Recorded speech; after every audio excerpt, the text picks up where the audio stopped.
I know you love earning travel rewards and cash back, and that's why you're going to love Rakuten. With Rakuten, you can earn cash back on everything you need to book your dream trip, hotels, flights, rental cars, experiences, and more, while still booking through your favorite travel sites. And don't worry, cash back can be earned on top of earning the credit card points and the hotel and airline loyalty points that matter most to you, depending on how you make your booking. Plus, with Rakuten, you can also earn cash back on groceries and other purchases like electronics, pet supplies, and more. And the best part, you can join today for free and start earning cash back on top of your travel rewards. Go to Rakuten.com or get the app. That's Rakuten, Rakuten. Rakuten, the most rewarding way to shop. Before that, I always thought, I could never travel solo. And by now I'm like, I could never travel not solo anymore. You have the total freedom to do whatever you want. And as soon as you learn, or as soon as you can kind of let go of that anxiousness or shyness or fear, as soon as you can let this go, it just becomes a very enriching, fulfilling experience. At least that's how it went for me. That is today's guest, Maria Glaser, who's been on an incredible journey traveling solo in a campervan across 16 countries, but she didn't start out as this fearless solo traveler. She built her confidence step by step over time, and it has now turned into this incredible life-changing adventure she is on through Europe and beyond in her campervan, which includes traveling through several of the stands like Kazakhstan and Uzbekistan, which we'll hear about today. You'll also discover how starting small can lead to big adventures, practical strategies for campervanning across different countries, including which European and Central Asian countries are campervan friendly and which to perhaps approach with a bit of caution. You'll gain a better understanding around your ability to connect with others while traveling solo, the financial realities of this style of travel, off the beaten path, destination recommendations, and loads more happening right now. So buckle up, strap in. Thanks for being here, and welcome to the Zero to Travel podcast, my friend.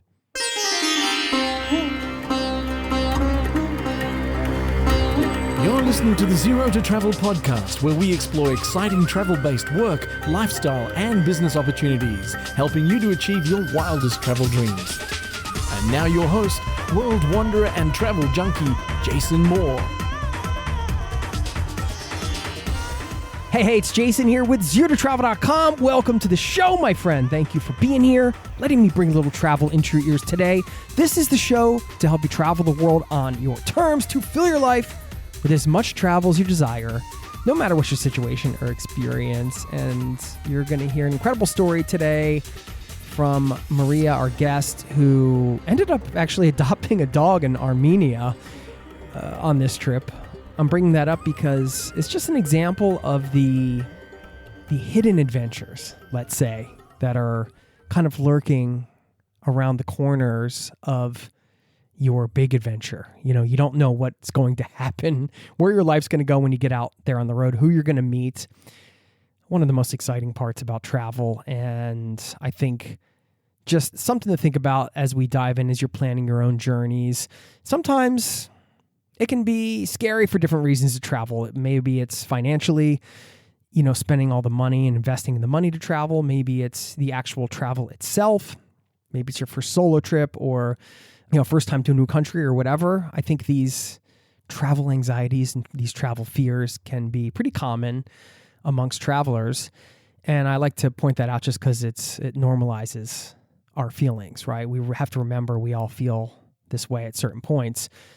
But if we can focus on some of those hidden gems we might find, yes, in terms of destinations, but also in life, right? The things that are hidden that are going to be revealed to us, whether internally through our own processing, our own reflection that happens before, during, or after our trip, or, maybe literally life-changing things like, in this case, bringing a dog into your life or something like that. You just never know where travel is going to lead you. And as we all tend to get caught up in fear as humans, sometimes it's just a great reminder to think about the incredible things that await, even though you don't know what they are. So anyway, with that being said, Please enjoy my conversation with Maria. Stick around on the back end if you'd like. I'll leave you with a quote and one of my favorite takeaways from this episode, a bit of a challenge, if you will, to leave you with today. Thanks for listening, and I'll see you on the other side. Cheers.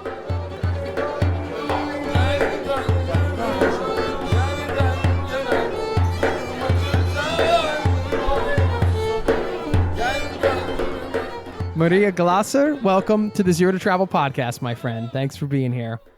Yeah, thanks for having me. You have quite a journey to share in your camper van. You have a little travel companion now. I think we have a lot to unpack in terms of like destinations and camper van life, specifically through some of the 16 countries you've traveled through, like some of the stands we're going to talk about, and other places where you don't like hear the camper van stories as much, I feel, which is like a big reason why I wanted to have you on. But before all that, it's always fun to hear kind of the genesis of the travels in the first place. And I know you're doing this solo as well. And I wanted to ask you about solo travel and why you were solo traveling specifically. So yeah, if you could just share a little bit about like when you bought the camper van, what was the sort of intention and why did you direct your travels in that direction, let's say? All right. So I have bought this van a couple of years back, long before I started this trip.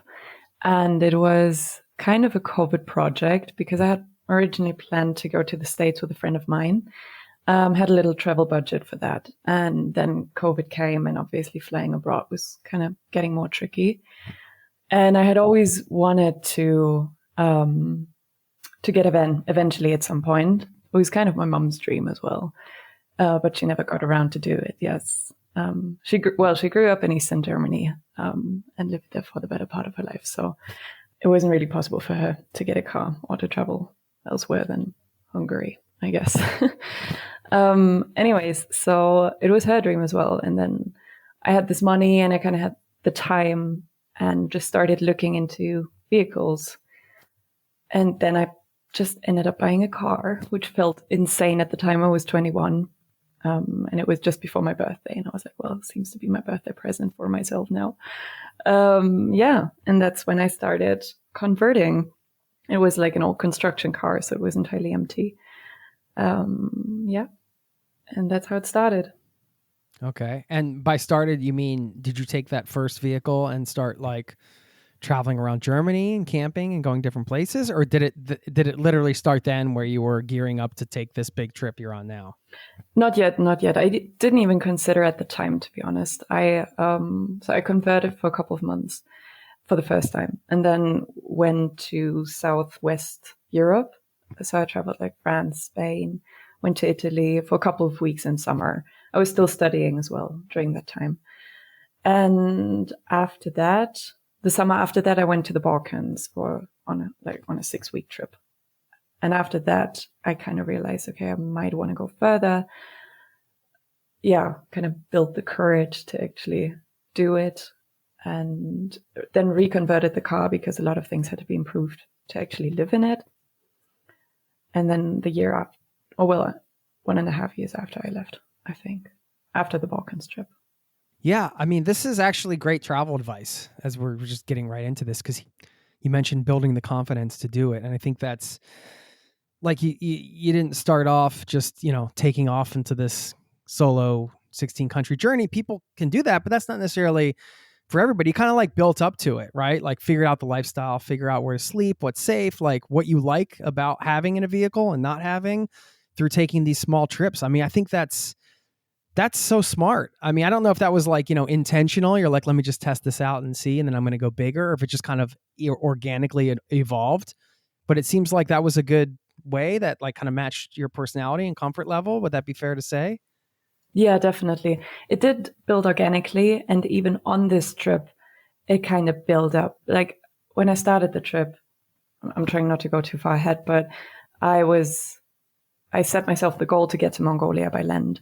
And even in the first few like weeks and months, and it's been my first solo trip, like proper solo trips, I actually had to figure out how to travel all by myself. So even on this journey, my confidence kind of built up and my experiences, of course they did. I could not have started driving in the stands, for example. It had to kind of build up. I had to kind of understand how the countries work step by step to be able to like finally understand how things work around here. Don't know if that makes sense, but. Well, I think it's inspiring. And I just like, not to belabor this point, but I think that, for anybody listening that's having like, no matter how big a travel dream is, like you want to drive to Mongolia in your case, or whatever the case is, it does feel like this comes up a lot in the show where like, if you just kind of get started and let things sort of organically evolve and you get the ball rolling, get confidence, it almost like even a seemingly innocent like weekend trip may be the thing you need that leads you to having the confidence to like take the next step, which eventually snowballs into let's say the big dream. But like, that doesn't mean you discount all the other experiences before that, right? It just kind of leads up to it. But meanwhile, you're like, hey, this is a win-win, double bonus. Like you're also having incredible travels like as you're building up to it. So I think it's really, really cool and inspiring. I have to ask you about your mom because her story serves as a good reminder of how lucky we are that we just get to travel in the first place. A lot of us listening to the show that we have, a passport that can allow us to do it, or we live in a place where, there's not like some oppressive regime that's holding you back from traveling. For you, this dream and this path, was it your mom talking about this growing up that like planted the seed for you? Amongst others. She didn't talk too much about it, to be fair, and I had a lot of outside influence as well. But yeah, partly.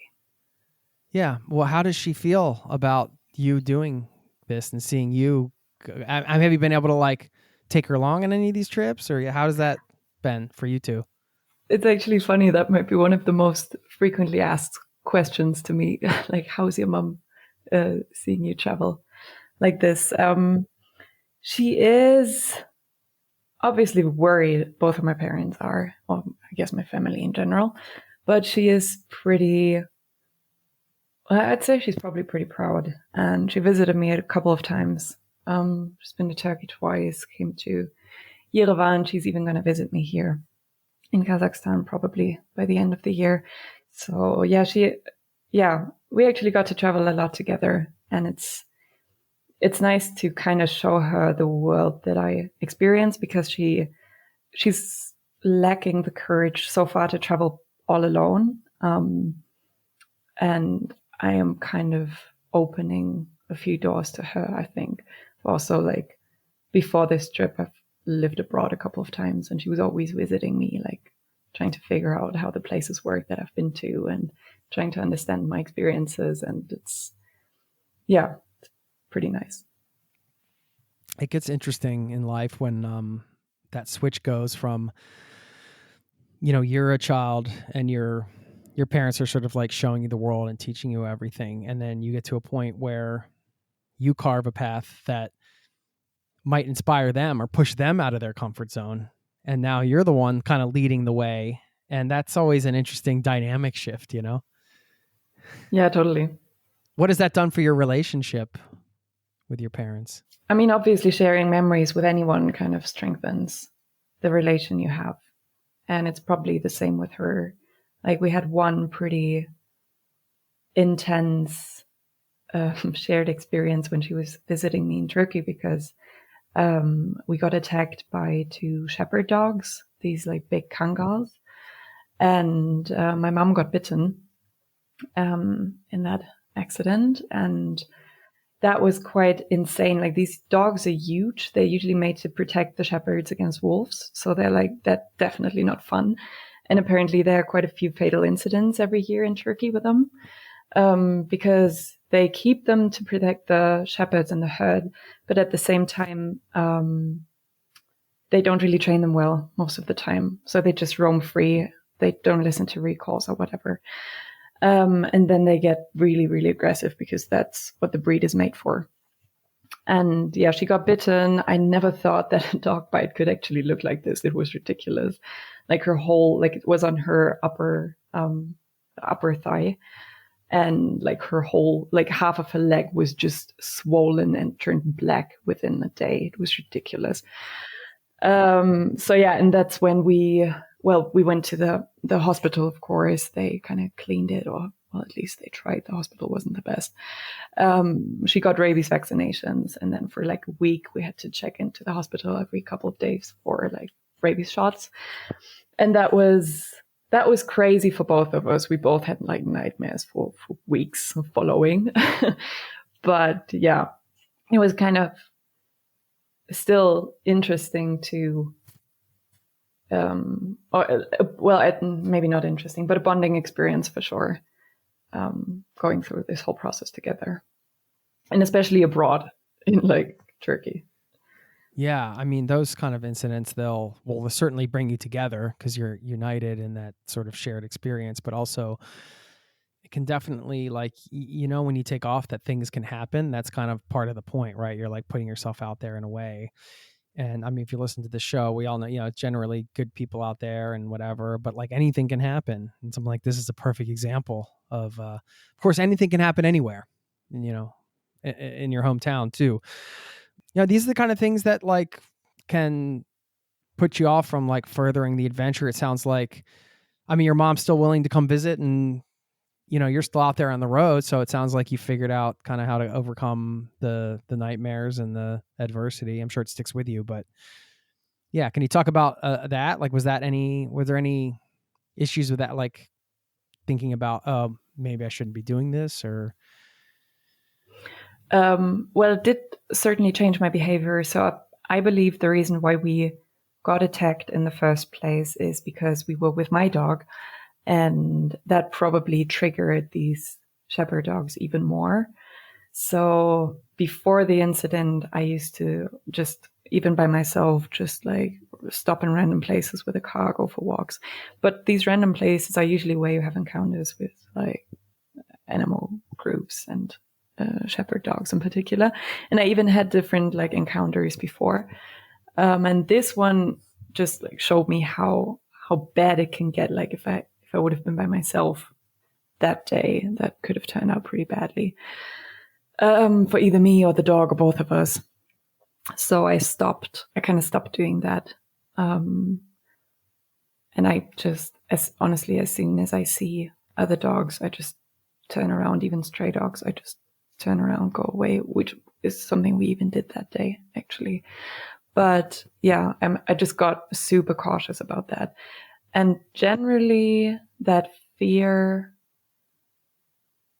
at least for a couple of weeks after that, I had an increased fear level for sure.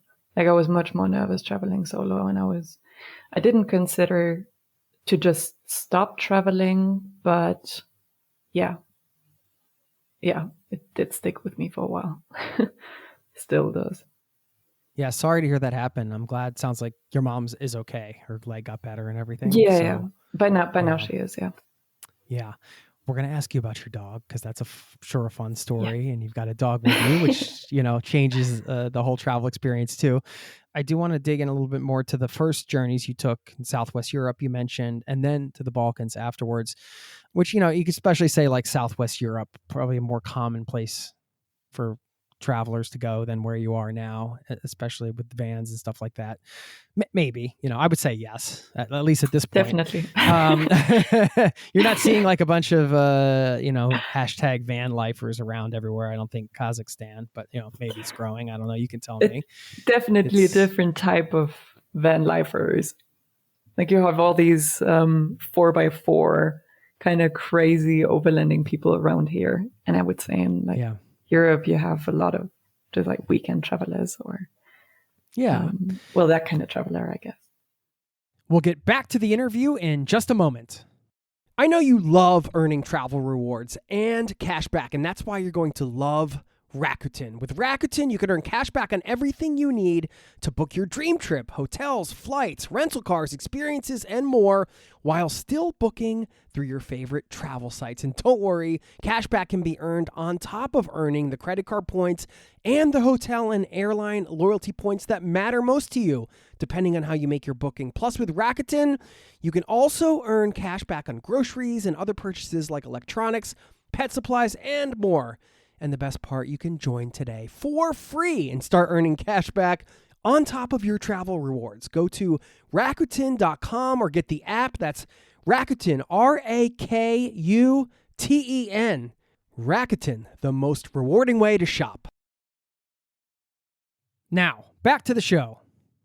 Let's just hone in on that area specifically, like Southwest Europe and that trip, because you said you learned a lot leading up to this bigger trip through those other trips. And, these are places where, I always think like this would be a really cool thing to do around Europe. And then I also think about like how small some of the roads are in the villages and, old medieval towns and things like that. And yeah, I would just love to hear, like, for somebody listening, they're like, you know what, like maybe they don't want to drive to Mongolia in a camper van, but maybe they're interested in just like having a vehicle-based like travel experience through Europe. And they might have some concerns about, where am I going to park? Some of these things and crowds and things like that. Yeah, I just want to hear your best advice around that, like that style of trip around Europe, and like what the experience was like. Let's unpack that a bit. I mean, I haven't been to Europe in almost 1.5 years now. And I feel like the whole camper life, van life thing has changed significantly within that time frame. So I'm not sure what I would say about Europe now is, well, I just talked about this recently with my dad, actually, because he is kind of even starting to get into the van life too now. Just rented like a camper with his wife, and they've been touring around Slovenia for a bit. But he basically said that he has the feeling that you can't park anywhere anymore in Europe because everything is restricted, and people living there will be very hostile against people living in their vans. So he said it's apparently pretty difficult. And then if you always need to pay for parking, then obviously what's the point of even traveling with a van? Then you might as well stay in a guest house or something. So that's what he said about this. But back in the days when I was traveling Europe with my, that's my inner grandma talking. So yeah, back in the days when I was traveling Europe with a van, it was still pretty doable, I would say. I mean, I would usually avoid, as you say, like cities with these like small roads, small streets, like no parking space.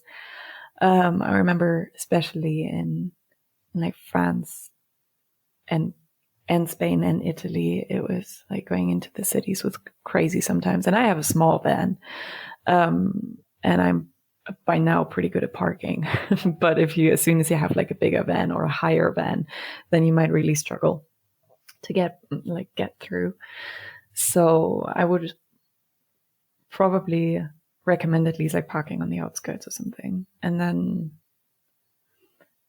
regarding Europe, I mean, there are a few countries I wouldn't travel to anymore with a van. For example, I was in Croatia on this Balkans trip, and Croatia just really annoyed me because it's like you either get fined because the police is like super strict on fining you if you just park somewhere, especially along the coastline, which is the thing in Croatia.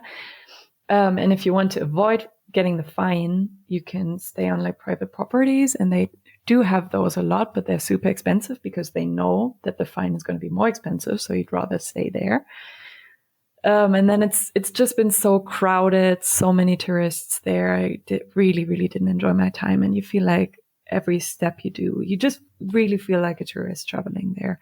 And that's what I generally don't like, which is why I am in Kazakhstan now, where things are less touristy for sure. Yeah. Okay. Fair enough. So you would say like, Croatia would be an example of a country to avoid. No offense to the Croatians or what they have to offer. No, definitely. You're specifically speaking to like the van life experience, we'll call it, which I think, these two things bring up, this is an interesting juxtaposition because you mentioned, staying on the outside of some of the cities and stuff like that in Europe, which I think there's like beauty in that limitation because it's going to take you to places that you wouldn't go. Like if you were just backpacking or whatever, you would just probably just go into the city instead of to the outskirts. And now you're like seeing people and things that you wouldn't been in that location. And in that way, like the mode of transportation, the choice of the mode of transportation is defining some of the destinations and the experience just for logistical purposes, you know? And then the flip side of that coin, though, is like what you described in Croatia, where it's like that limitation might not be such a good thing because you're getting fined and then you're forced to, you know, and now it would have been, sounds like it would be easier to explore Croatia and get under the skin of it if you didn't have the van in some ways and that sort of parking issues and stuff like that. I mean, again, we're generalizing, but it's just, I'm just bringing this up because these are all considerations when people are making plans and they're trying to like cherry pick what kind of travel experiences they want to have in different places. So that's interesting for me to hear as somebody who lives in Europe, who has definitely thought about like just one day going and buying a van and just like, whew, just in your experience, again, Balkan, Southwest Europe, but what was like the most sort of van life friendly place where you were like, this is awesome. This is like the way to do this place. Hold on. I think I need to make a choice here. Well, you're allowed to give us more than one. I mean, okay. We won't hold you to just one. I think I would say, especially in the eastern part, I would say Romania and Greece. Maybe because they were my favorites anyway. So like, I really enjoyed traveling there. But Romania was brilliant. It's been one of the most special countries on my trip this time, actually. And then I've only been to the northern part of Greece, but I just love Greek people. Like they're really adorable. They're friendly and they're camper friendly. At least they were when I was there last.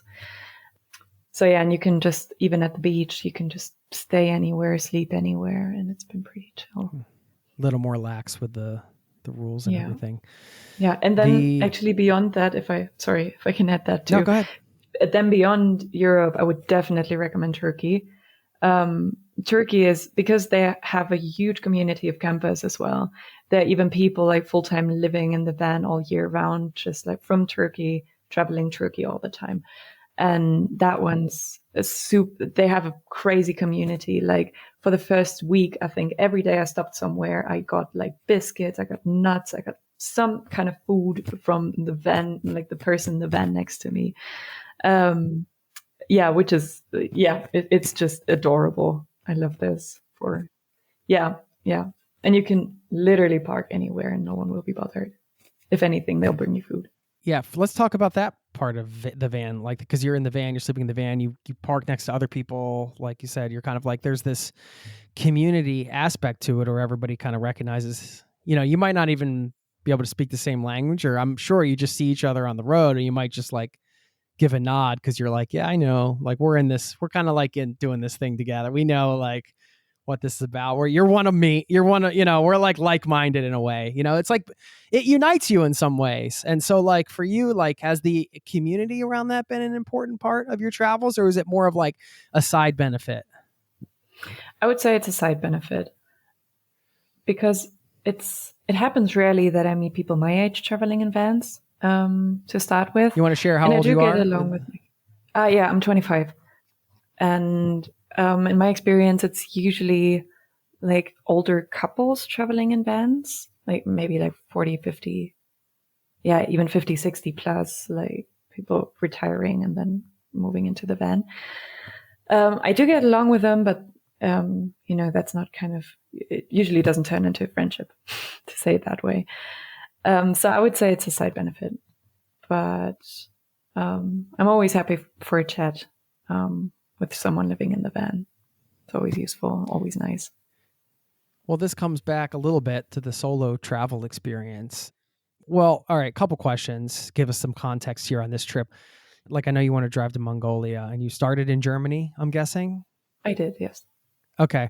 Is this like a indefinite trip where you're like, I have no end date, or is this a trip where you're like, I'm gone for this amount of time and I'm going back to Germany?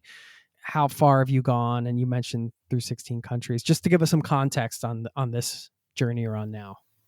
All right. So I used to have an end date, or at least I used to plan with 1.5 years in total. So I originally wanted to be back, or at least on my way back by now from Mongolia. Little spoiler, I didn't even get there yet. So it's, I'm not sticking to that.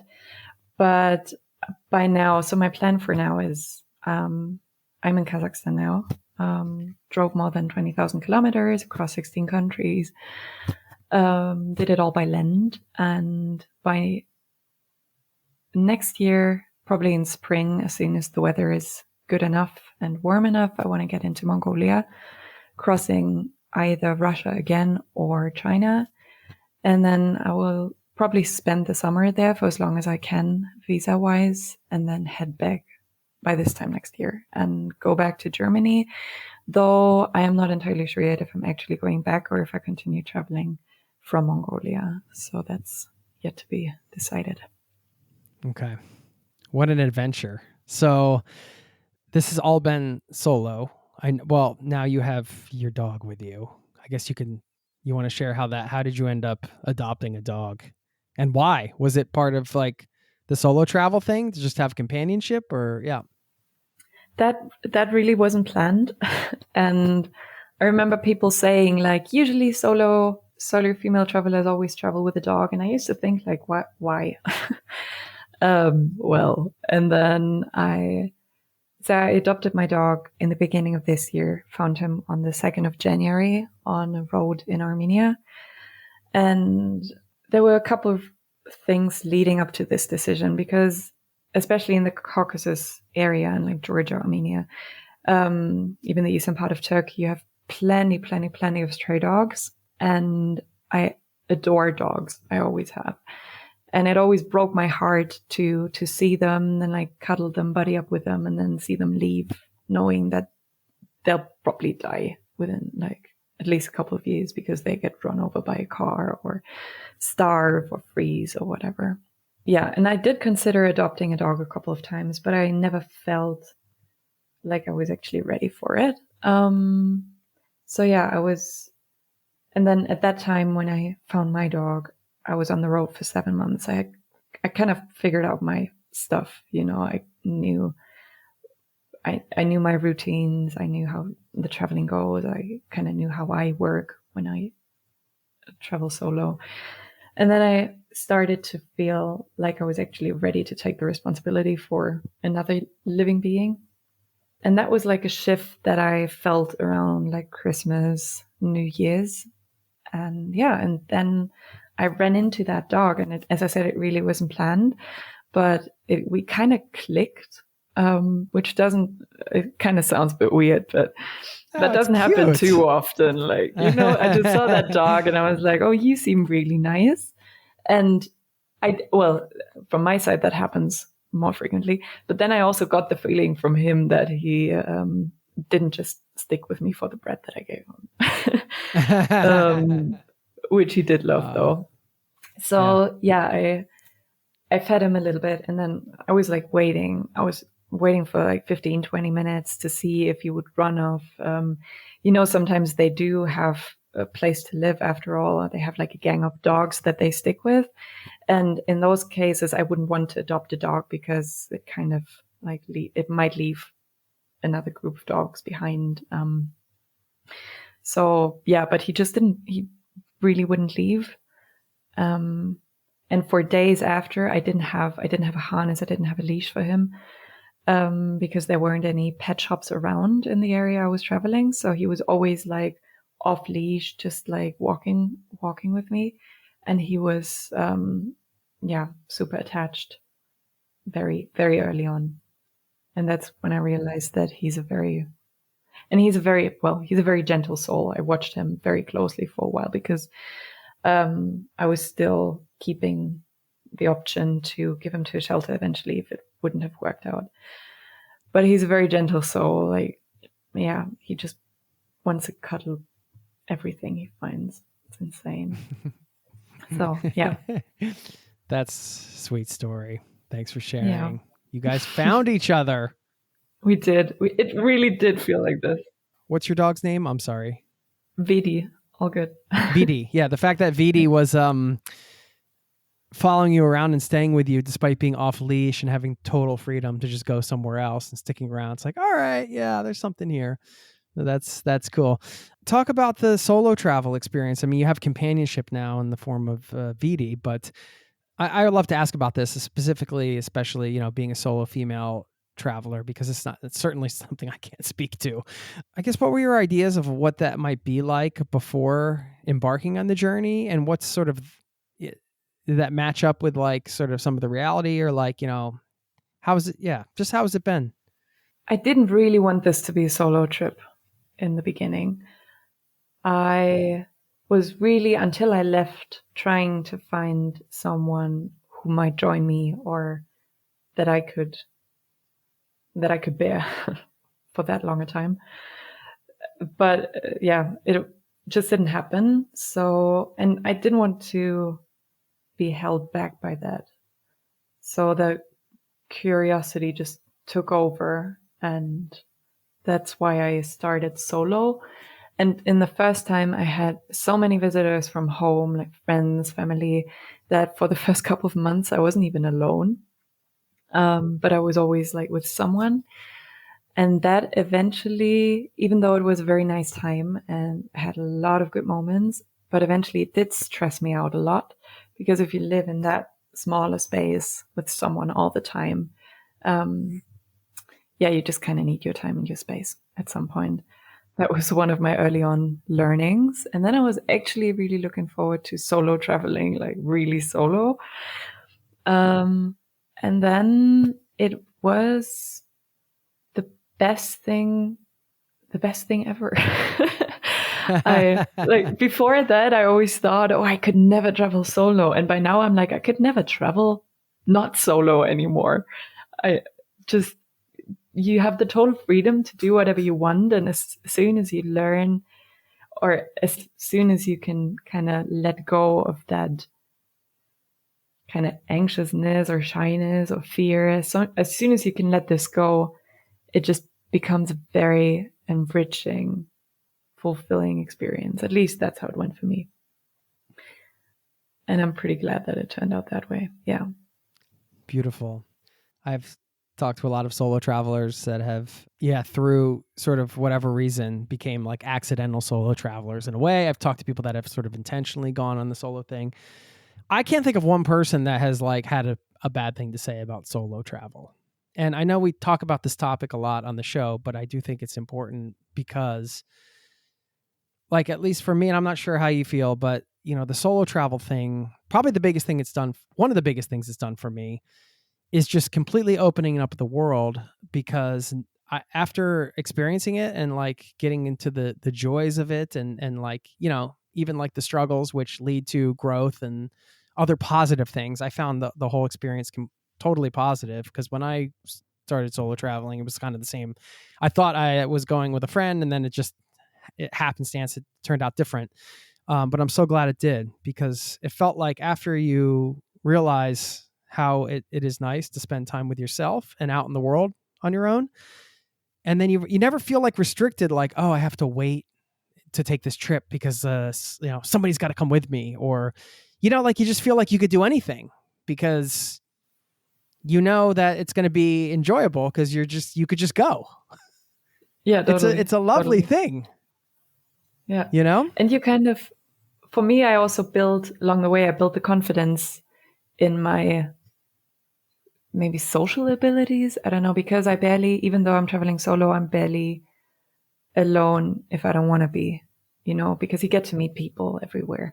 And as soon as you figure that out, going solo isn't even that scary anymore. As soon as you kind of know how to get in touch with people, and how to socialize.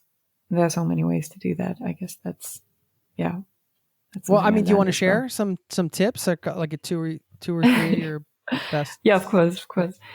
I mean, besides the van camping community, I use couch surfing a lot, even if it's not for actually staying at someone's place, which is what it's intended for primarily. But they also have a hangout option, which works really well in big cities. So you can just hang out with other travelers or even locals using the app. That's pretty cool. And then, and whenever I feel like I really need to get to know people, I sometimes just stay in hostels, or with a van, you can even sleep in the van, but sometimes use like the facilities of the hostel. And if it's a big one with a kitchen, then of course, while cooking, you'll just get to know everyone around. So I use those mostly while traveling with a van. Yeah. What else has it taught you about yourself? Spending this much time with yourself. Plenty. It showed me, well, maybe two of the biggest things. It showed me what I'm scared of, what scares me, and why it scares me. There are a lot of things to this. And it kind of made me, I built the ability to cope with these fears, which is also something I've learned. And I built the confidence in myself, or I realized that there are so many situations that I can actually deal with. And they sound horrible, like this one with my mom. Like when I talk about this, it sounds so awful to me, but then knowing that we kind of managed to get out of this situation as well as we could at the time. It's a good feeling to know that there's hell a lot of stuff in this world that I can actually deal with, even though it sounds really scary thinking about it. Having confidence in your resourcefulness, your ability to be resourceful in the moment. We'll get back to the interview in just a moment. Now, back to the show. What are some of those fears? Can you share? Are you willing to share? You mentioned... Actually, I used to think for a long time that I was scared of being alone, which is ironic, being a solo traveler. And for example, I've kind of tried to dive into this feeling and realized that it's not actually fear of being alone, but that it's rather fear of being left out or being left in general, which is, I guess, perfectly natural. But I just kind of amongst others, I went to the bottom of this one, or tried to. I think that's one of the bigger ones. Yeah, what a beautiful gift to have the time and the space and the inclination to try to go to the bottom of some of your deepest fears. I mean, that's incredible. What does that look like for you, going to the bottom of a fear? Is that like writing, thinking, just like how you... Yeah, I'm just curious. It comes and goes in waves. At the moment, or for the past few weeks and months, I haven't really had any access to my emotions because I was traveling a lot, I was driving a lot, and during those times, my body seems to have this mechanism of shutting down. It's pretty interesting, actually, because I just was in a very constant state of neutral emotions. I didn't get like emotional ups. I didn't get emotional downs. And I think that this is probably because my body knows that I need to function when I really travel, like when I go to new countries. And then traveling Kazakhstan and Uzbekistan in summer was super challenging for me because of the heat mainly, and also because you need to drive a lot. I had a couple of issues with the car, not too big, but still it was pretty challenging. And yeah, during those times, I feel like my body's just shutting down. And as I said, I don't get access to my emotions. So I don't actually reflect too much during those times. It's more like taking in what I see and what I experience. But I spent a lot of time in Georgia last year. And during that time, I had a lot of time to reflect because I was I spent a lot of time in the same places. I went to a yoga retreat for a week, decided to take that week off, to just switch off. Like I switched off my phone, switched off my laptop, just took a whole week of digital detox. I was writing a lot during that time, trying to process what had happened while traveling up until that point. So I always need those times of silence in between where I can actually, just get back to myself. And then I started meditating last year, though I'm not too strict with it, but yeah, that's usually what I do. Yeah, cool. Yeah, I could understand like the sort of the travel days, and it's interesting to think about like kind of taking it in and then processing later. But there's also an element of Well, not always, but I think there can be an element too when you're traveling through a foreign country and it's all new. You're taking so much in. Like you said, there might not be time to reflect in some ways, or you're acting more as a sponge. And then also, you can be on sort of like you're on it, like you're sort of alert. You're kind of like very aware. You're trying to like make sure that things are cool and like everybody around you is like doesn't have any bad intention. You know, all this sort of like the typical travel stuff. You kind of have to be a bit aware. You can't, necessarily always be just super relaxed and open. Sometimes you're just like, making sure things are good around you and you're safe, that kind of stuff. So there can be an element of that too. I get that. Well, I mean, this trip across the stands in a van and some of the other places you mentioned, Georgia and stuff like that. What have been some of the highlights? Like, what are some places where you've been where, you would tell some listeners like, these, like, I'm sure this mode of travel takes you to some unique places with perhaps not as many tourists, or maybe those tourists are also fellow sort of overlanders. So it's a lot less people in some ways because there's not as many people traveling in that way, as there are in some other ways. Yeah. I mean, you've been through, you want to share Turkey, Georgia, Armenia, you mentioned Russia, some of these, Uzbekistan, Kazakhstan, Kyrgyzstan. Some of them I don't even know how to freaking pronounce. Let alone write. Like the English writing of the stans is ridiculous. Kyrgyzstan has like 2 Y's, a Z, and then like stan in the end. It's insane. Yeah, I have to look it up every time I write it. So, yeah, what's the travel experience like? I mean, give us a peek. What's going on the ground? All right. I'll focus a little more on the stands in a minute.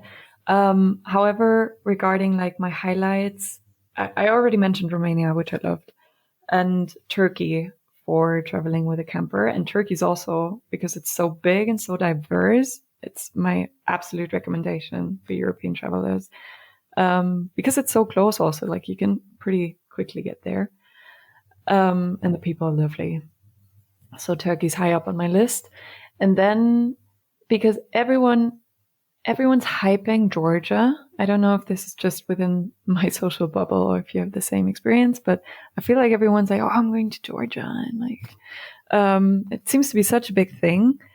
And I just want to say that Armenia is super underrated. I spend a lot of time in Armenia too. No one goes there except if they need a Russian visa because it's easier. But Armenia is super cool for travelers, especially people who want to be off the beaten path a little bit. Okay, and in the stands, there were honestly so many amazing places. One of my all-time highlights was Mangistau in Kazakhstan. It's in the southwest, and it's a super crazy desert with like rock formations that I've never seen in all my life. It's honestly, it took my breath away a couple of times. And that's, unfortunately something that barely happens to me by now, but that was insane. I really loved that. And Uzbekistan had this amazing architecture, this like, it's kind of from the Silk Road times, and very colorful patterns and murals like all along the walls. So that really impressed me as well. Even though I was in Uzbekistan and Kazakhstan in July and August, and I wouldn't quite recommend that. Like it goes up to like 40, 45 degrees. And especially if you drive, I don't have an AC. It wasn't fun. And especially with the dog, like we were always driving either really early or really late to avoid the heat. But even at night, it wouldn't cool down. In Uzbekistan, I think I haven't slept a single night in the van. I was always staying in air-conditioned places. Well, and then afterwards, I went to Tajikistan and drove along Pamir Highway to Kyrgyzstan, which is a whole nother chapter, but also was a very nice route. But to be fair, after Uzbekistan, I was already feeling a little travel burned out. So By the time I got into Kyrgyzstan, I was just rushing through the country for now. I want to get back next year and take more time. But yeah, I was a little too stressed out at the time. Cool. Thanks for painting some of the picture for us there. Budget wise, what do you think has been roughly how much you've spent per day? I'm just curious. It's always, people are always curious how much does this style of travel cost? And I mean, it sounds like, in some places, like you said, with the heat and things, like you might have a day where you're like sort of like the more expensive versions of your day where you're maybe staying in a hotel and maybe you get a meal out and things like that versus like the sort of you're eating from the grocery store and sleeping in the van somewhere free, like what's the sort of, I would imagine that's like the two sort of ends of the budget spectrum, that sort of from the lifestyle perspective. Would that be correct? Maybe there's the occasional like 3 or 4 star hotel in there if you want to spoil yourself, but to be fair, that's, I haven't even been to, I don't go to hotels. If anything, I spoil myself with like a dormitory or something. It's my level of spoiling. No, so I can't really say anything about that, but generally the stands are pretty cheap, I would say, for most like Western people from Europe, from the States. Unless if you get into the bigger cities. I spent some time in Tashkent. That was already expensive-ish. I was actually staying in a hotel there. And then now I'm living in Almaty, and it's also like around here, it's also crazy expensive for my understanding of prices by now. Yeah, but generally I can't really say how much I spend on a day. I know how much I spend for fuel, which is also like in Kazakhstan and Russia, it's super cheap. But I guess just Sometimes roughly, what do you think you're... But I know in a month I roughly spend maybe like 500 to 800 euros. Okay. And that's like if you don't have a big car repair or something. I don't know if you've run across exactly. any That would be car. fuel, food, dog food, accommodation every now and then. Yeah, eating out every now and then. So. And are you working along the way? Isn't that? I am.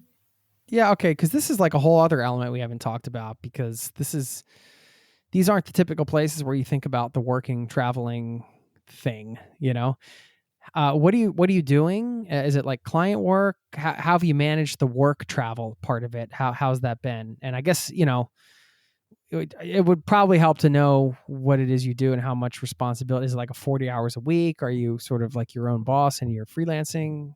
Give us a picture of kind of what the work travel side of it looks like. Yeah, so it's been going pretty well. I have a couple of clients mainly based in Germany that I work for. I am a freelance copy editor, writer, translator. So everything related to text, mainly German or translation German-English. But yeah, I've been freelancing for as long as I've traveled on this trip. And right now a couple of weeks ago, I started an internship here in Almaty, and I work as a journalist for a German-speaking newspaper, which is pretty cool. Oh, cool. I really enjoy that position. Yeah. Congratulations. Thank you. Yeah, it's really good fun. So I've been doing that along the way. However, it doesn't fully cover my expenses. I had an amount of savings in the beginning that is slowly but surely vanishing.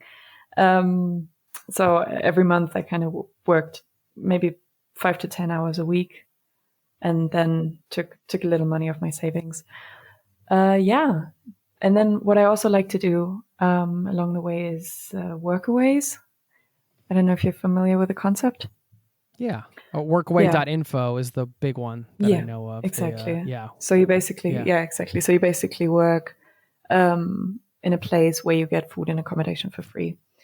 And I did that 3 times along the way so far. Might do another one in Kazakhstan by next year. So yeah, that's always good to, because as soon as I do this, I don't have to spend money for accommodation anymore, especially now in winter. And at the same time, by doing my freelance work, I can add up some or I can get some money. Yeah. It sounds like you're doing a really cool mix of different things, which, of course, when you're on the road this long, definitely, I'm sure, keeps it fresh. A couple more questions. I want to ask you about, you had a post on social media a little over a year ago, and in it you said, my life rhythm changed completely, and there are new adventures coming up almost every day. I even adopted a dog. So this was like, back then, at that point, you had been through, I think, 14 countries. I'm just wondering, what your thoughts are on your home culture now that you've been gone for a while, and you mentioned that the life rhythm changing. What you mean by that, and like, how has it changed your perspective of your home country, if at all? My life rhythm changed because I used to study after school at university, which was my main thing, and I was working on the side, but I generally had an occupation for most of my time, like kind of something stable.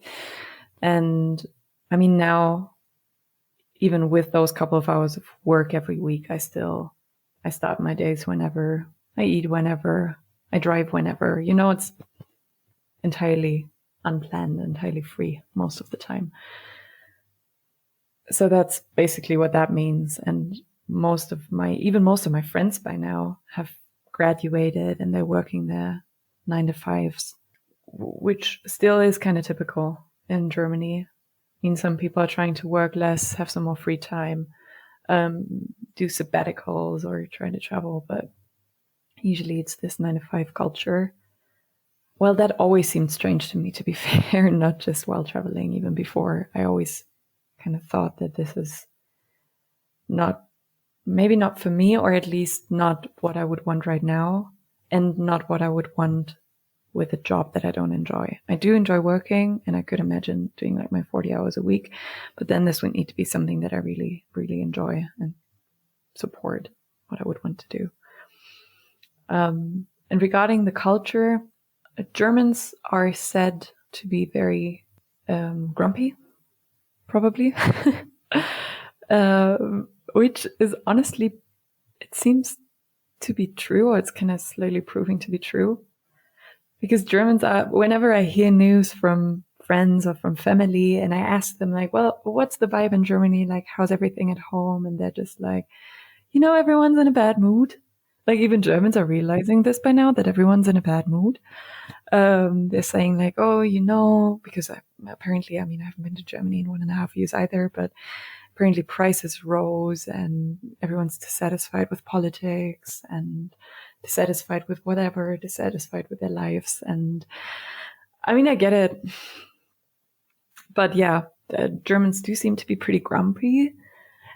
And then at the moment, we're also having this huge nationalist wave going on in politics. Like, everyone's on about migration and how we should stop migration and how bad migrants are. And it honestly makes me sick to hear this every day. I don't know what's going on in Germany with the people, but yeah, apparently migrants are the problem. Yeah, so that is something I see very critical. And when I was traveling Turkey, I got a lot of insights into the German culture, which is what I found very interesting, because we had a lot of Turkish guest workers in the 60s, 70s, 80s in Germany.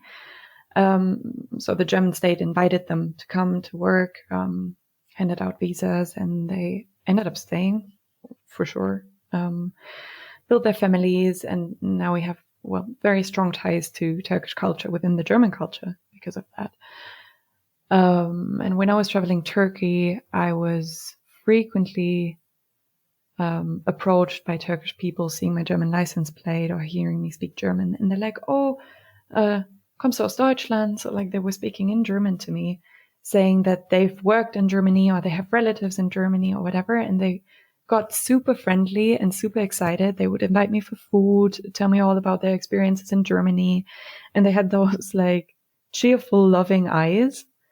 And I was thinking, like, if a Turkish car with a Turkish license plate got into Germany, what would happen? And it definitely wouldn't be the same reaction. And that really made me wonder about why it's so hard for us to appreciate other cultures, other influences, other people. And I mean, the guest workers really have done a lot for our economy too. So it's been a two-sided thing, not just, in their interest, basically.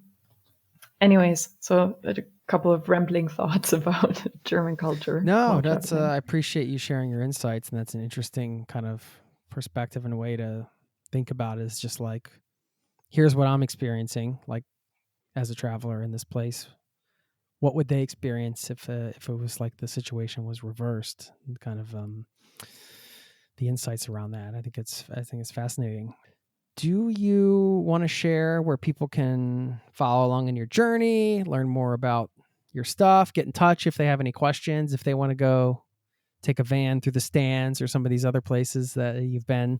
Where should people find you? Yeah, definitely. So I use Instagram pretty frequently. My username is Maria Lydia Erika, which is probably difficult to spell for any non-German person. Yeah, Perfect. We'll put it in the show notes. So everybody. Perfect, thank you. Yeah. And then I also have a website with a little blog, which also has a German name. It's called daslebengehtvor.com. So and I am, or whoever wants to get in touch, both of these, like, I either answer on Instagram or via mail. Yeah. So cool. Yeah. No, I appreciate, thanks for getting in touch and agreeing to do this. Cause I think, in the spirit of this community, it's just like, we always love to share these stories on a deeper level. And also like the fact that I got the sense that you were the type of person, people could just get in touch with if they had questions, and like really just kind of sharing with the pure intention of just kind of putting it out there. And you never know, maybe this is something people are planning, or they're getting new ideas, or just, getting empowered, hearing that somebody's out there, you're out there solo traveling in some of these places. I don't know. All these stories, I think they open up a lot of avenues and ideas for people. And so I think that that's, part of what we're trying to do here. And I think that you totally brought that today as a guest. So thank you for providing value to this community, providing value to me in this conversation. I'm feeling empowered and inspired and excited. I'm jotting down some notes. I'm like, the one I put down is like Turkey, van life, question mark. Like maybe that's my next trip with my kids. I don't know, get the van. I'm sure you'd love that was your number one recommendation. So yeah, any like quote you're living by, or just kind of like, it's always nice to kind of sign off with, any perspective you want to share, any last words. This is your time to shine. No, too much pressure. No, but fair enough. Travel advice, your best piece of travel advice, your best piece of travel gear, anything. Oh God. Okay, I'll go with a motto. So there's a poem which is called, it's German, sorry about that, but I bet there's a good English translation. Don't be sorry, you're a professional translator. I'm sure you're going to nail it. Fair enough. So I won't, I don't think I'll quote it itself, but I encourage everyone to look it up. It's called Stufen by Hermann Hesse, which is basically about not getting too comfortable in any place that you're in, because the world has so much to offer, and it basically encourages you to get out there. Beautiful. Love it. If you can send me that in an email, we'll try to Google it and find it and then post it up in the show notes as well, so I have the spelling right when we're searching. Maria, such a pleasure. So, thank you. And if the van rolls through anywhere through Norway where I live, please let me know. I would love to do this in person in the van for a part 2. Really appreciate your time, and good luck with the new gig, and hope you continue to enjoy and have a safe trip. Thanks. You too. Take care. Okay. Bye.